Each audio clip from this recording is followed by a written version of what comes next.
queridos amigas y amigos que nos acompañan siempre en la hora médica de la Maison de Santé. Hoy día tenemos un caso importante, el caso de gran parte de la población, aquel núcleo de la población donde se encuentra la experiencia vivida, donde se encuentra la capacidad de dar consejo, donde se encuentra la capacidad de enseñar a las generaciones que siguen. Salud a partir de los 60 años. Ese es el tema de hoy día. Nos acompaña, como todos estos días, mi nuevo compañero en la hora médica de las clínicas Maison de Santé, el doctor Artidoro Cáceres. Me ha acompañado toda esta semana. Realmente es un gran trabajo el que él viene realizando con nosotros. Nos acompaña también el doctor Luis Miguel Uchuya, que es neurólogo, y la especialidad de neurología tiene mucho que ver en la tercera edad, como vamos a ver durante el programa. Igualmente, el doctor Jorge Solari, él es geriatra. La geriatría es la especialidad médica que se ocupa del anciano. Si bien 60 años no son todavía como para que nos esté viendo el geriatra, ¿no? Lógicamente, a los 60 años el hombre está entero. El hombre no se ha jubilado, la mujer tampoco, trabajan, hacen su vida normal y aparentemente nada ha variado, pero sí hay ciertas cosas que ya vienen cambiando y hay que prevenir y no empezar a lamentar a que a partir de los 70, como vulgarmente se ha dicho siempre, se le vino el huaico a fulano o a mengano. Hay que prepararnos para la tercera edad. La tercera edad, dentro de la juventud de la tercera edad, es donde está en buenas cuentas, por así decirlo, el de 60 años, que avanza en edad y se dirige poco a poco hacia la mayoría. Múltiples aspectos inciden en la vida de la persona a partir de los 60 años. Yo quisiera que el doctor Solari nos hable ligeramente qué cambios empiezan a aparecer entre los 60 a 70, a 80, así a grosso modo, que después podemos ir desarrollando. Bien, Antero, gracias por la invitación a participar. A partir de los 60 años se dan ya el llamado proceso de envejecimiento, en la cual hay una interacción entre los factores genéticos y factores ambientales. Comenzamos a observar, por un lado, algunas veces una disminución en el rendimiento de las capacidades, por ejemplo, de la memoria o de la concentración muy leve, lo explicará el doctor Uchuya. La capacidad de respuesta al ejercicio puede disminuir un tanto, la visión, ¿no? Ya requerimos muchas veces anteojos, a edades un poco más avanzadas, ¿no? 70, y es más notoria la pérdida de la audición. La deambulación puede tener algunos problemas por la concomitancia de la morbilidad, osteoartrosis, por ejemplo. Ya los trastornos de memoria pueden acentuarse un poco más, la continencia puede fallar un poco, y generalmente a partir de los 80 años ya observamos dentro del proceso de envejecimiento alguna limitación en cuanto a la capacidad de funcionamiento autónomo, ¿no? Correcto. Entonces, poco a poco va a empezar un declinamiento de funciones en el organismo. Hay un proceso, pero que puede ser atenuado si es que tomamos medidas preventivas oportunas. Claro. Y creo que la geriatría, en el campo de geriatría preventiva, debe invitar y convocar a las personas relativamente de los 50 y 60 años. Claro. Bien. Doctor Uchuya, bajo el punto de vista neurológico, a partir de los 60 años, ¿qué cosa debemos esperar? Bueno, en la persona de la tercera edad, 60 años, existe un proceso involutivo de no solamente de la parte orgánica general, sino también del cerebro. El cerebro va perdiendo, digamos, con textura, se va atrofiando un poco, los ventrículos se van dilatando, hay aumento del líquido cefalorraquídeo, que es el líquido que circula dentro del cerebro, y obviamente eso es expresión de problemas que se dan a nivel celular. Lo que pasa es que nosotros estamos programados de una manera desde el inicio de la vida, la reproducción y después viene la vejez. Se primó en la evolución de las especies, en este caso del humano, la reproducción antes que la inmortalidad. Y por ende, al momento que pasa la etapa adulta y la etapa de la fertilidad, viene la involución del mismo funcionamiento, no solamente de neuronas, sino de células que acompañan a la neurona, por ejemplo, la microglía, los astrocitos, que son células que ayudan a la neurona a alimentarse. Sin embargo, por ejemplo, hay hechos experimentales donde se ve que conforme las neuronas van, digamos, acabándose, hay las neuronas vecinas que toman la posta o al menos se hipertrofian, tratan de compensar la falta de funcionamiento de tal o cual neurona. Existe un mecanismo que se llama apoptosis, que es la muerte neuronal, en este caso programado. Es importante ello porque es la manera de poder ir eliminando aquellas células que ya no funcionan bien, porque en el caso contrario, cuando esto no sucede, se produce la reproducción anormal de una célula y ese es el otro extremo que nosotros conocemos como cáncer, por ejemplo. Claro. La neurona en realidad es la célula cerebral, ¿correcto? La célula cerebral. Que puede morir una, otra toma su puesto. Así otra es. Que no está funcionando con esa efectividad. Porque ayer, como hablamos, dijimos, en algún momento mencionó el doctor Cáceres que son 100.000 millones de neuronas en el cerebro. Entonces, es una cantidad bárbara y cada una equivale a un chip de computación, digamos, ¿no? Nosotros nacemos con una población de neuronas. Las neuronas se van acabando de a pocos, aisladamente, cuando estamos hablando de una muerte programada, pero nosotros mantenemos un pool de neuronas. Hay zonas del cerebro exclusivas donde, digamos, la muerte neuronal es mucho más acentuada. La zona de la sustancia negra, por ejemplo, que se ocupa del control del movimiento, asociada a Parkinson, por ejemplo. Claro. La zona del hipotálamo, donde están las neuronas, del hipocampo, donde están las neuronas que se ocupan más de la parte memoria, intelecto, pero en grosso modo la corteza mantiene un número de neuronas. Las neuronas lo único que van haciendo es envejeciendo, se van retrayendo, se van desmenuzando, las células vecinas las absorben y eso es lo que pasa. Las neuronas se mantienen, pero cada una de ellas va comenzando a retraerse. Poco a poco. Bien, todo esto es dentro de un proceso que igualmente va a redundar en la esfera mental.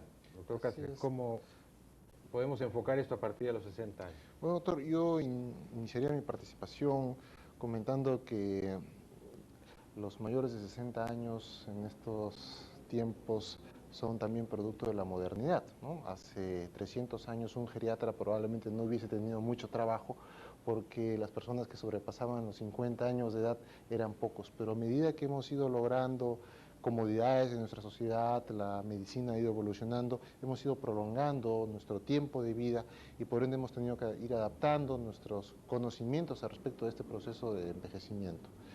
Estas adaptaciones, tanto en el campo de la medicina como en el campo social, obligan también a tener consideraciones en el aspecto mental.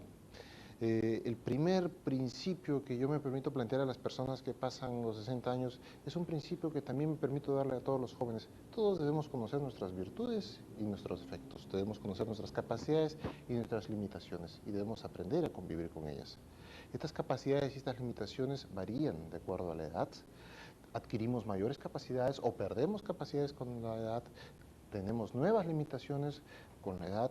Entonces, a medida que vamos avanzando en la vida y cuando sobrepasamos los 60 años, tenemos que aprender a convivir con esto. Si aprendemos a convivir con esto, no tendremos oportunidad de frustrarnos y por ende nuestra mente va a encontrarse en paz y en tranquilidad. En lo que es en funciones netamente de salud mental, emocional, en algunos casos se habla de una tendencia a la tristeza, justamente por la sensación de incomprensión que puede tener una persona mayor de 60 años cuando siente que todavía puede ser productivo, pero involuntariamente la sociedad empieza a generarle cierta marginación, ¿no? Una sociedad que en estos momentos tiene una tendencia a exaltar la juventud, que es gran consumidora de todo lo que hable de belleza, de frescura, de servicios de cirujanos plásticos. Entonces, como que involuntariamente se genera en ellos una pequeña marginación que también tiene que empezar a ser manejada, porque como usted bien claramente inició este programa, es un grupo de edad del cual tenemos todavía mucho que aprender, porque la sabiduría está en la experiencia, no solamente en lo que se lee, sino en lo que se vive. Claro, claro. Bien, a partir de ¿a qué edad, digamos, el hombre que ya es maduro, a partir de los 60, con qué frecuencia y a qué edad principalmente empieza a tener problemas de algún tipo afectivo, mental?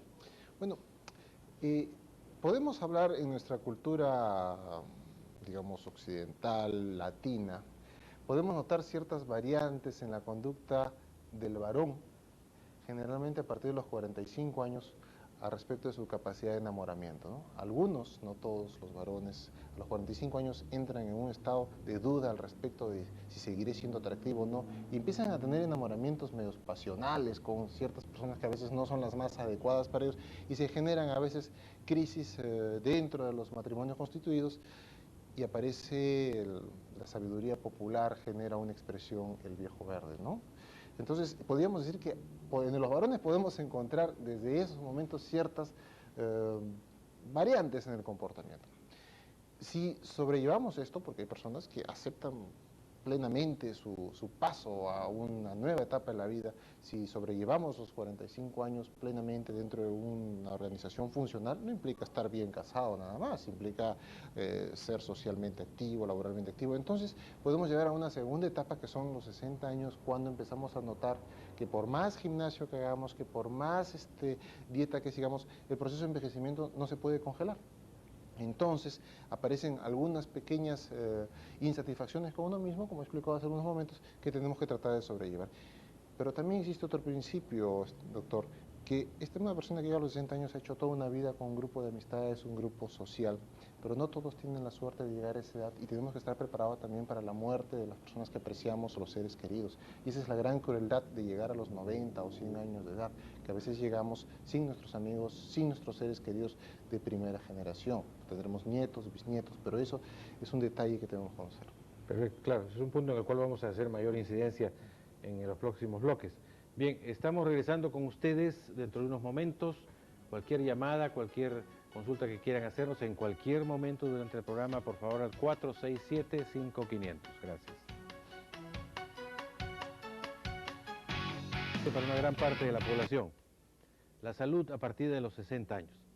Nos acompaña, como dije, el doctor Solari, el doctor Jorge Solari, nuestro geriatra, al cual quisiéramos hacerle una pregunta. Ya nos explicó él que hay una tendencia a la declinación de todas las funciones, tanto físicas como mentales, a partir de los 60 años, que constituye el envejecimiento.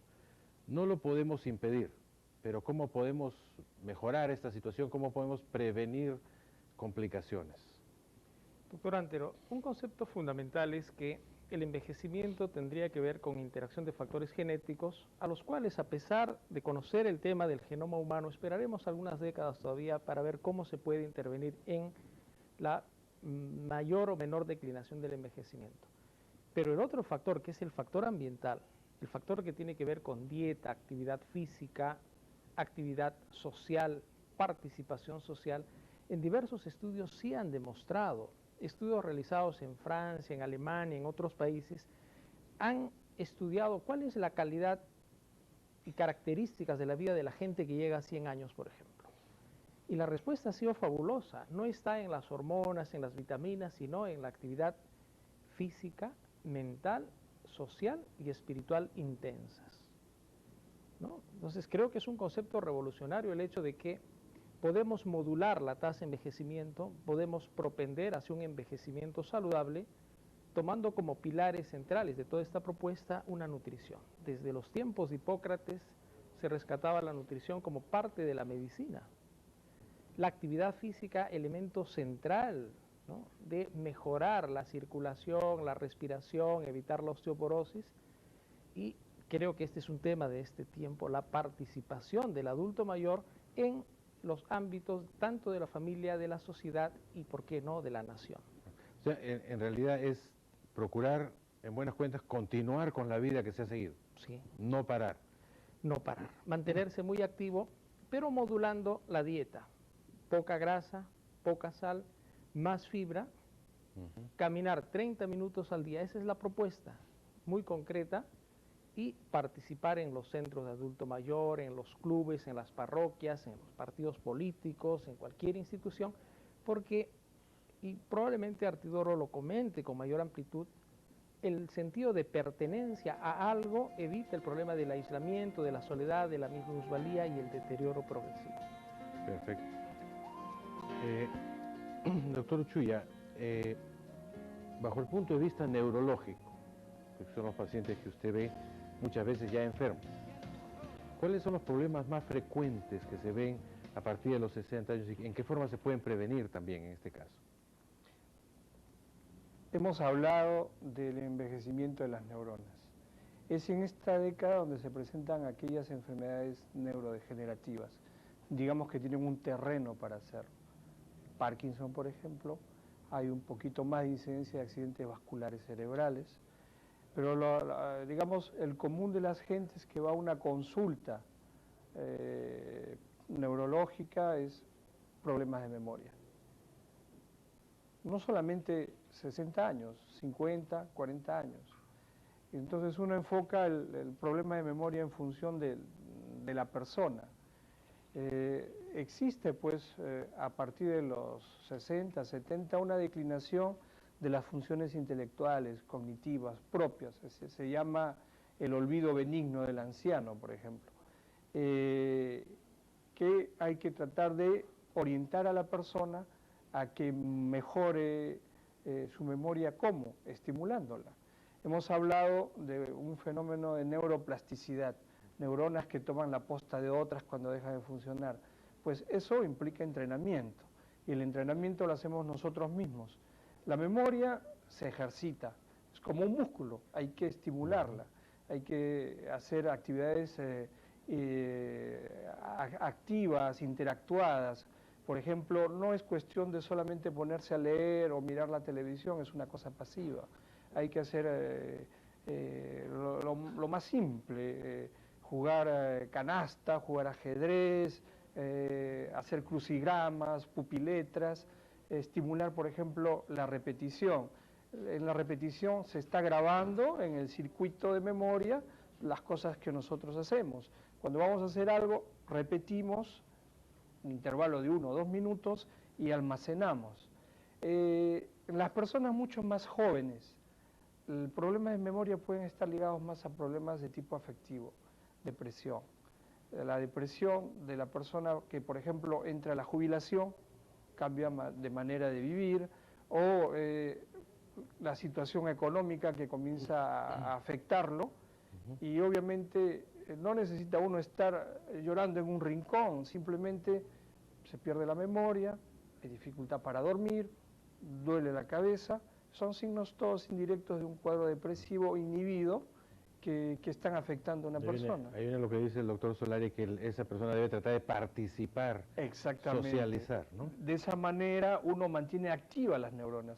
Si bien nosotros vemos pocos nonagenarios, los conocidos como Luis Alberto Sánchez, por ejemplo, era una persona intelectualmente bien, simplemente porque estaba siempre activo en ese sentido. Otra es la consulta frecuente, son los famosos mareos. La persona que tiene mareos siempre termina con el neurólogo.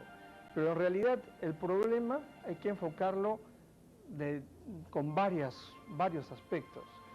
Conforme una persona va entrando en la ancianidad, deja de funcionar varias cosas. Los oídos se ocupan del equilibrio. Hay una zona que se llama laberinto y hay, así como en los ojos, una presbicia, un desgaste visual, en los oídos también hay un desgaste en la zona vestibular. Otro problema es la visión. Obviamente uno está desequilibrado al caminar porque no ve bien, es un factor que influye. Y otro problema son a nivel más o menos posicional, las neuropatías, por ejemplo, ¿no? Hay neuropatías por diferentes causas, metabólicas, diabéticas, carenciales, Y la neuropatía, ¿en qué se expresa? Simplemente es la falta de equilibrio al caminar porque no siente bien el suelo, no aprecia bien las rugosidades del piso, y eso genera una sensación de inestabilidad, pero el común de la gente dice mareo. Mareo es todo aquel que está inestable. Entonces hay que tratar de enfocar dónde está el problema, si es a nivel de los pies, si es a nivel de la visión, o si es a nivel de la audición. Un hecho curioso que todo el mundo consulta es: doctor, tengo mareos, tengo problemas de la irrigación cerebral. Y eso es un error, porque eso de la irrigación cerebral en realidad no existe. Porque el envejecimiento es general. Claro, el envejecimiento es general. Si hablamos de irrigación, tenemos que enfocar básicamente 6 cosas: la presión arterial, el colesterol, la diabetes, el café, el cigarro, el alcohol, que son las cosas que deterioran las arterias, el flujo correspondiente. Pero en cuanto a irrigación, todos tenemos nuestra irrigación propia, sigue funcionando hasta los 90 años.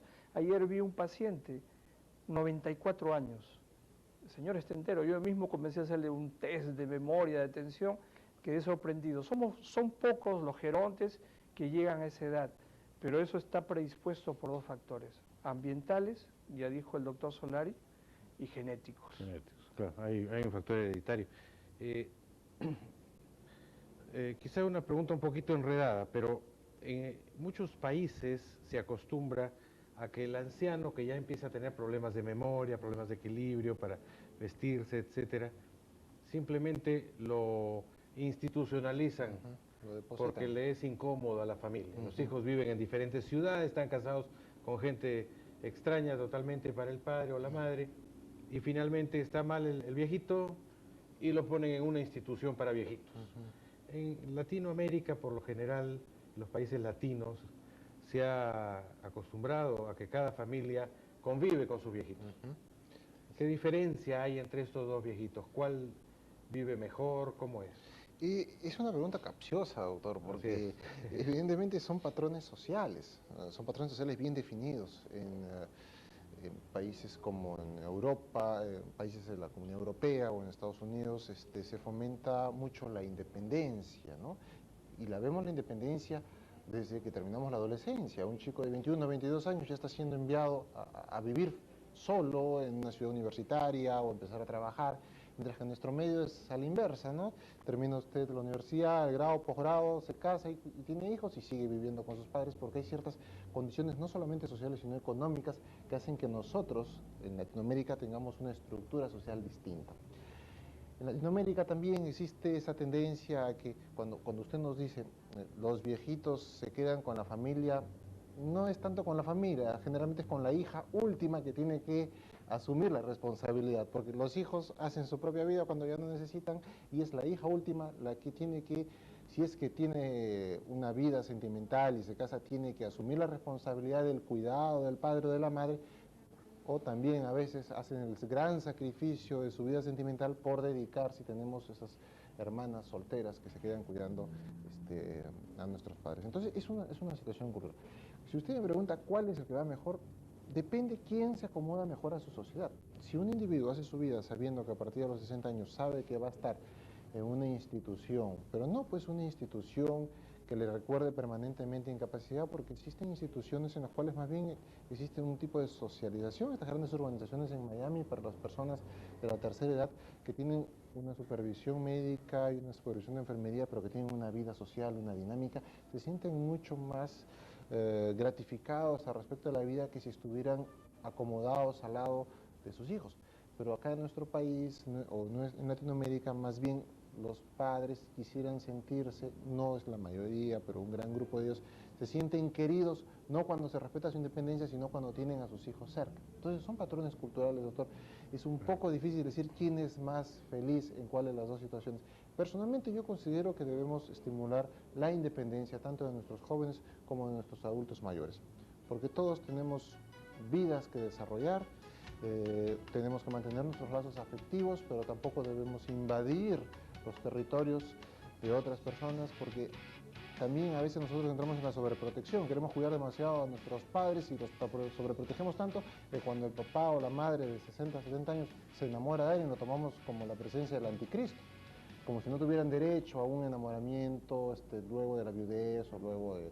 No, claro. Pero es que existe mucho la psicología de que mi padre me cuidó a mí y ahora me toca cuidar a mi padre, ¿no? Bueno, sí, existe eso, es nuestro tipo de pensamiento, pero ese cuidar puede ser velar, ¿no es así? Podemos velar. Yo creo que es justo que si nuestros padres han hecho un gran esfuerzo por darnos una educación y nos consideramos gente de bien, nosotros tenemos una responsabilidad con ellos, pero también debemos respetar su espacio así como ellos respetan el nuestro. Y esto a veces llega también al terreno de los nietos, ¿no? Una cosa es ser abuelo y otra cosa es ser papá, por favor. O sea, el abuelo no puede tampoco querer pretender ser el padre del nieto porque vamos a entrar en conflicto. Entonces yo creo que si delimitamos bien los territorios y establecemos cuáles son las perspectivas que tiene cada individuo respecto a su propia vida y respecto a la familia, podemos encontrar puntos intermedios. En el Perú la institucionalización está reservada a personas, adultos mayores que no tienen familiares o que no pueden valerse por sí mismos y no existen posibilidades de ayudarlos, ¿no? de ayudarlos dentro de la casa. O sea, digamos que la institucionalización está reservada para personas que no podemos manejar, pero en otros países la institucionalización está reservada para aquellos que quieren ser independientes. Correcto. Bien, yo creo que es clarísima la respuesta y estamos aprendiendo mucho al respecto. Bien, estamos regresando dentro de unos instantes con ustedes, tenemos unos mensajes. Cualquier duda que quieran aclarar o cualquier consulta que nos quieran hacer, por favor, al 467-5500. Bien, continuamos con nuestro tema del día que está suscitando múltiples llamadas. Tenemos una llamada del Cercado. Adelante, por favor. ¿Aló? Doctor, buenas tardes. Buenas tardes. Habla la señora Rosa, de 65 años. Pero en realidad yo la consulta la quiero para mi cuñada de 73 años que tiene el mal del Alzheimer. ¿Cómo se produce esa enfermedad? Pues una tristeza de ver. Su mamá de ella también falleció, igual que el mal que tiene ella. Su hermano también es congénito. Yo le consultaría cuál es el mal, cómo comienza, porque a mí a veces yo me olvido de algunas cositas, por ejemplo del monedero, donde lo pongo, la llave, a veces tengo que anotarlo en una libretita para acordarme. Claro. Quisiera yo esa consultita, saber cómo comienza ese mal del cerebro. Claro. Bueno, los olvidos, como dijo antes el doctor Uchuya, son bastante frecuentes y es cuestión tomar las precauciones, que es lo que usted nos explica que está haciendo. Le vamos a pedir por favor, al doctor Solari que nos explique algo sobre el síndrome o la enfermedad de Alzheimer. Bien, es una de las principales causas de enfermedad demencial, en la cual, por un proceso neurodegenerativo de muerte celular, la persona va perdiendo su capacidad cognoscitiva, su memoria, su abstracción, su cálculo, el juicio, acompañado esto de trastornos en el comportamiento, se olvida de las cosas, no tiene inhibición para algunos aspectos que requieren control social, irritabilidad, angustia, digamos, no explicadas claramente, y poco a poco va perdiendo parte de su autonomía y su independencia. No puede ir a comprar, ya no tiene manejo autónomo de su dinero, etc. Es una enfermedad crónica, progresiva e irreversible que, y el doctor Uchuya va a poder instruirnos mucho más al respecto. Hay un fondo de componente genético. No hay una transmisión directa, pero las familias que tienen Alzheimer, en este caso las personas que están en relación directa, tienen un mayor riesgo. Uchuya, ¿habría algún otro aspecto? Claro, existen genes que se llaman gerontogenes, que muchas personas nos dan, digamos, dos aspectos en la vida diaria. Hay genes que sirven para estimular el desarrollo celular y hay otros genes que sirven para suprimir el desarrollo celular. O sea, es hereditario, definitivamente. Entonces, hay genes que mutan y al mutar estos genes se producen ciertas enfermedades, como por ejemplo el Alzheimer o por ejemplo la progeria, que es una enfermedad demencial en niños, en gente joven. Entonces, al haber esta presencia de, digamos, de predisposición a hacer más apoptosis, más muerte neuronal, se va perdiendo ciertas capacidades intelectuales. Hay una predisposición familiar, no es hereditario, digamos, en línea directa, pero hay casos, hay familias que pueden llevar a eso. Existe, por ejemplo, una mutación de una apolipoproteína, lipoproteína E, se hace inclusive estudios sobre la descendencia para ver si hay esa mutación en este gen de esta lipoproteína, que nos puede servir como a veces como factor predictivo. Hay una serie de cambios en proteínas dentro de las neuronas que a las finales dan una especie de enmallado dentro de las neuronas, placas neurofibrilares que se llaman, que hay también en las personas ancianas, pero en mucho menor cantidad y en las personas muy, muy ancianas. La diferencia entre el Alzheimer, por ejemplo, y la senilidad, que los cambios se pueden haber, pero en uno en mayor cuantía y en otros en mucho menor cuantía. Cuantía y celeridad. Y celeridad. Mucho más rápido los Así cambios es. degenerativos Así en el es. Alzheimer, ¿no? Y en el Alzheimer hay Definitivamente. etapas, Y se es- van perdiendo ciertas áreas cognitivas hasta llegar a prácticamente la pérdida de la autonomía total. Autonomía total, correcto. Desgraciadamente no hay mucho que hacer al respecto, ¿correcto? Se hace un tratamiento más de apoyo, tanto apoyo. familiar Claro. como medicamentoso, pero no hay cura para eso. Correcto. Bien, tenemos otra llamada de Magdalena. Adelante, por favor. ¿Aló? Adelante, hable usted, por favor. ¿Aló? Sí, está usted en cámara prácticamente, lo estamos escuchando. Ven, doctor. Vea, doctor, yo tengo 77 años. Tengo, bueno, 5 hijos, 19 nietos, 14 bisnietos, en fin. Pero me encuentro perfectamente bien, más hay algo que no me preocupa. Tengo una pleuro parenquinal en estado de actividad, obturación de seno, gusto diafragmático izquierdo, probablemente en relación a una secuela de pleuritis que nunca le he tenido, no sé qué será eso. Silueta cardíaca de forma tamaño normal. ¿Qué cosa puedo hacer para eso, doctor? Usted nos está describiendo una radiografía que le han tomado. Ahora no tengo mal de la mente, bueno, la vista me falla un poquito, ¿no? Me han operado 2 veces, ¿no? Pero por lo demás, esto es lo que me preocupa. Lo único que he tenido, la única enfermedad que he tenido en mi vida es la del pulmón en este momento. Fumo hace 60 años. ¿Qué puedo hacer con lo que o quiere que le vuelva a repetir?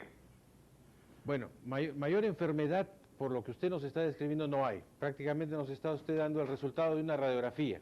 La silueta cardíaca dentro de límites normales es algo de lo cual no debemos preocuparnos, lógicamente. Está bien. Lo que hay que preocuparse es que si usted fuma, obviamente sabemos, el cigarrillo es malo para la salud. El cigarrillo produce problemas pulmonares y lo puede llevar por mal camino. Si puede usted dejar de fumar o por lo menos disminuir en gran parte el cigarrillo, hágalo. Definitivamente es algo que no debe estar. Obturación del seno, costo diafragmático, es la descripción de una radiografía que para poder dar una buena opinión tendríamos que verla realmente. Usted no nos habla de mayores síntomas ni molestias, por lo tanto probablemente no tiene gran significado, pero tampoco no hay que descuidar esto y cualquier cosa usted debe acudir a su médico.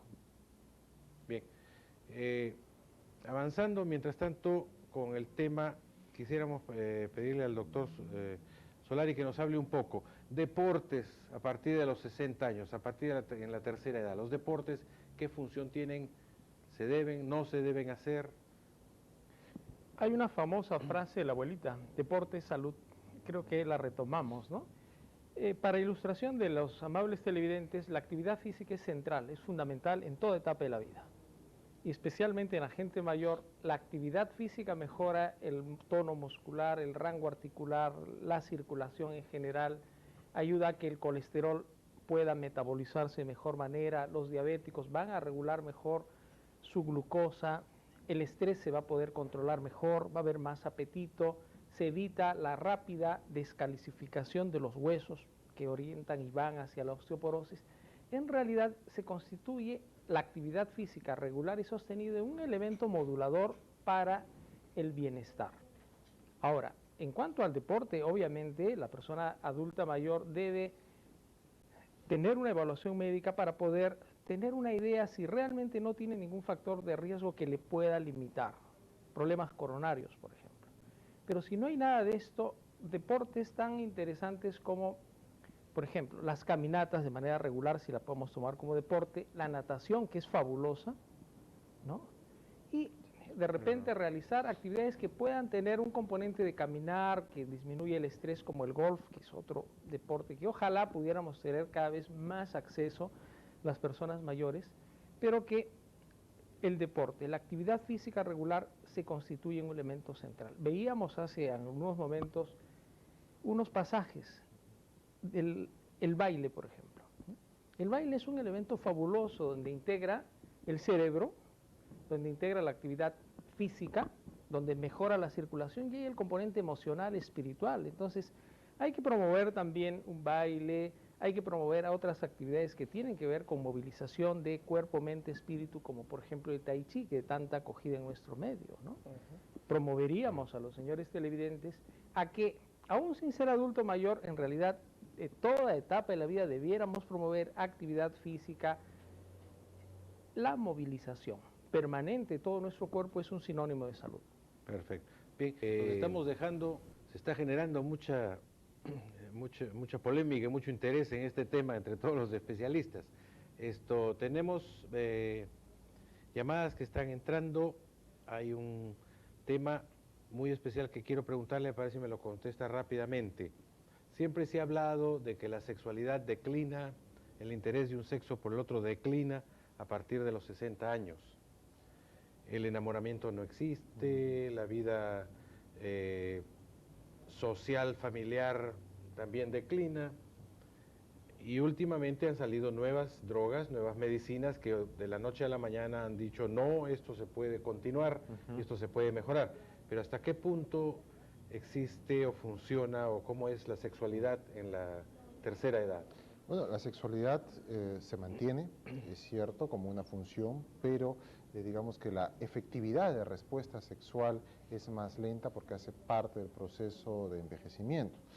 En el caso del varón existe una menor facilidad para lograr la erección plena, se pierde un poco el ángulo que se mantenía cuando se era muy joven, el tiempo que dura la erección es menor, pero se mantiene en el sentido de que sí existe una funcionalidad sexual, pero la respuesta es más lenta. En el caso de las mujeres existe una disminución en la capacidad de la lubricación, ¿no? Por ende, se hace necesario el uso de algunas sustancias o adminículos adicionales que permitan facilitar la lubricación vaginal. Pero como vuelvo a decir, se mantiene. El deseo sexual se mantiene también, independientemente de lo que sea la respuesta de los genitales, el deseo sexual se mantiene. Pero acá existen algunos pequeños detalles los cuales tenemos que subrayar. Si una pareja tiene 40 años juntos y tiene una actividad coital los sábados por la tarde, durante esos 40 años, en la misma cama, bueno, a los 2 primeros años ya debieron haber matado la pasión, porque la repetición de una actividad coital, una actividad sexual sin nuevos intereses, nuevas condiciones, si no se revitaliza la vida sexual, pues no estamos hablando de llegar a los 40 años, sino después de 2 años esto puede sucumbir y podemos entrar en un estado de anedonia, es decir, de falta de deseo.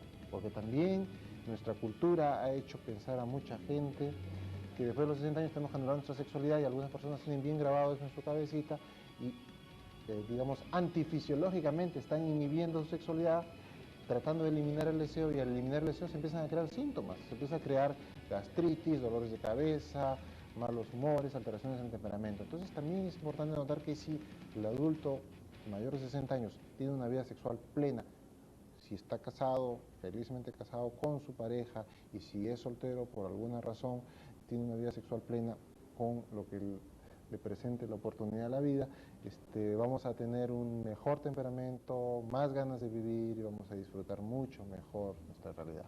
O sea que no tiene por qué en realidad cambiar, y es un mito el hecho que la sexualidad debe desaparecer. Yo creo que esa es una buena conclusión. Así es. La sexualidad no tiene por qué desaparecer a lo largo de toda la vida. Sexualidad, el enamoramiento, la capacidad de amar, todas esas son cosas que no se pueden perder, definitivamente.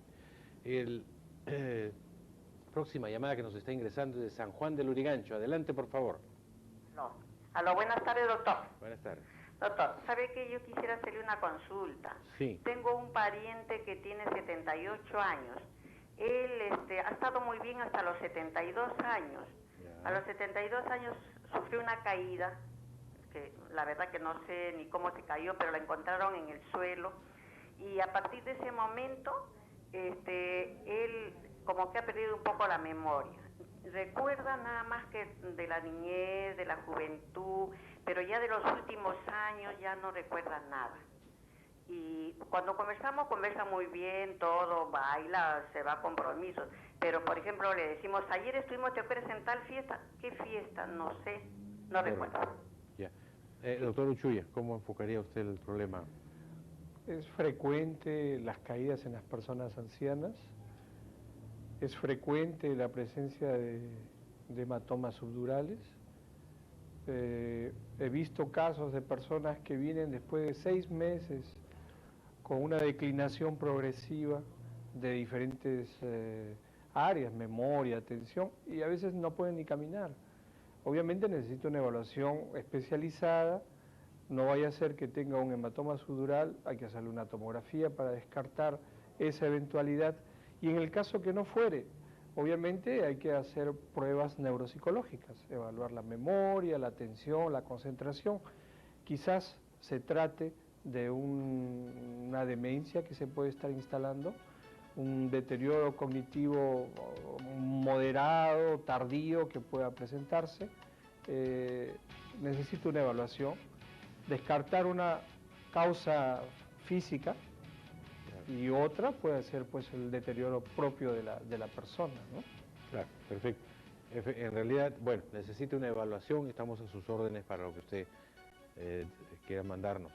Tenemos unas informaciones que darles, estamos regresando dentro de unos momentos. Bien, en buenas cuentas, la vida después de los 60 simple y llanamente continúa. No tiene por qué variar nada.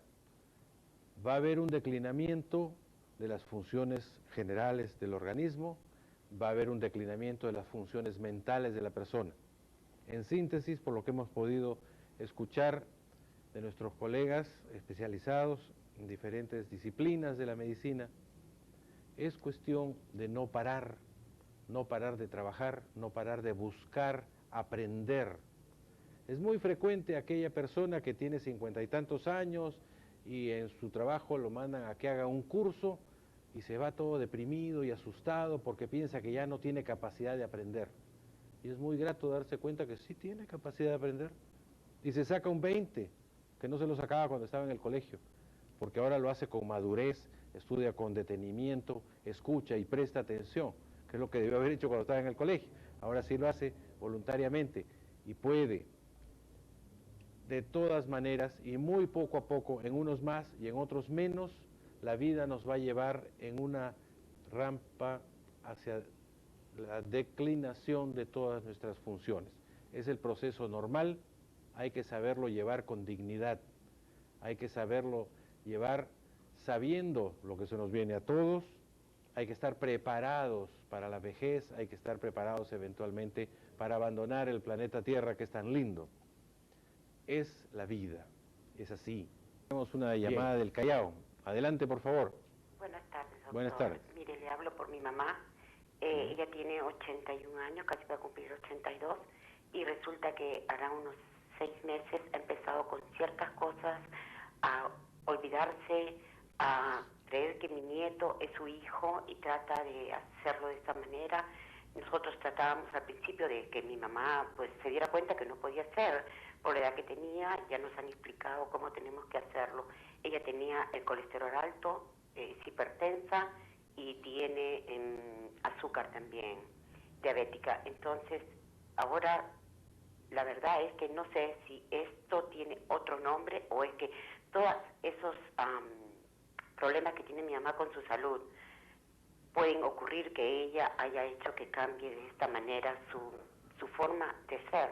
Aparentemente está perfecta porque la tenemos bajo vigilancia, la comida, en todo eso, más no le podemos dar, más amor tampoco, pero estamos pasando por un momento muy difícil. No. Comprendo. Doctor Uchuya, quizás usted nos pueda ayudar en algo. En el caso de la señora, deterioro de memoria, deterioro de comportamiento, podríamos estar pensando en un cuadro demencial. Pero hay cosas que hay que evaluar en ella. Evaluar, por ejemplo, cómo está funcionando la tiroides, si hay alguna carencia en vitamina E, por ejemplo, en vitamina B. Y una cosa que es importante, la memoria muchas veces se pierde por consumo exagerado de benzodiazepinas. Gente que abusa de Lexotan, Bromazepam, Alprazolam, todos ellos vienen con deterioros de memoria, de atención, de concentración. Hay que pensar en eso también. O sea, es cuestión también medicamentosa muchas veces, ¿no? Doctor Solari, quizá quisiera agregar algo. Bien, es importante para preservar algunas funciones del cerebro cuidarse de la presión, de la diabetes, del colesterol, porque son problemas silentes. Uno a veces tiene 20 años de presión alta, diabetes y colesterol y se entera recién cuando ya comienza la enfermedad a tener síntomas y está avanzada. El control médico periódico es fundamental. Perfecto, yo creo que eso es muy importante, no debe descuidarse el control médico de la señora y ver qué medicamento le están dando, no vayan a estar actuando en contra. Antes de entrar a un tema importante final, creo que podríamos aclarar una pregunta que viene por todas partes siempre. ¿Por qué se juntan las viejitas a jugar cartas y esto les puede hacer daño? Yo creo que todos estamos de acuerdo en que daño no les va a hacer, sino al contrario. Están socializando justamente lo que es lo que hemos hablado, están pensando, están deduciendo, sacando sus cuentas, a ver, pensando qué está pensando la otra, todos están sumamente concentradas y una gran actividad mental que es importantísima y es algo bueno jugar a las cartas a esa edad. Bien, las clínicas Maison de Santé son devotas del Señor de los Milagros. Este es el mes morado, octubre, el mes del Señor de los Milagros. Las hermanitas descalzas, carmelitas, nazarenas, cuidan las andas del Señor de los Milagros y mantienen la iglesia y la fe, que es parte de la tradición limeña y del Perú. Todos los años ellas nos honran con una misa en la iglesia de las Nazarenas, una misa dedicada a todo el personal de la Maison de Santé. Las gracias por esto a las hermanas que realmente nos estimulan a trabajar por el bien de los demás en una institución sin fines de lucro como es las clínicas Maison de Santé, nos estimulan a trabajar por el bien del Perú y por todos. Nos estamos despidiendo hasta la próxima, agradeciendo por supuesto al doctor Artidoro Cáceres Lebretón. Estamos agradeciendo también al doctor Luis Miguel Uchuya por su presencia y el apoyo que nos ha dado hoy día, y el doctor Jorge Solari. Muchas gracias a todos.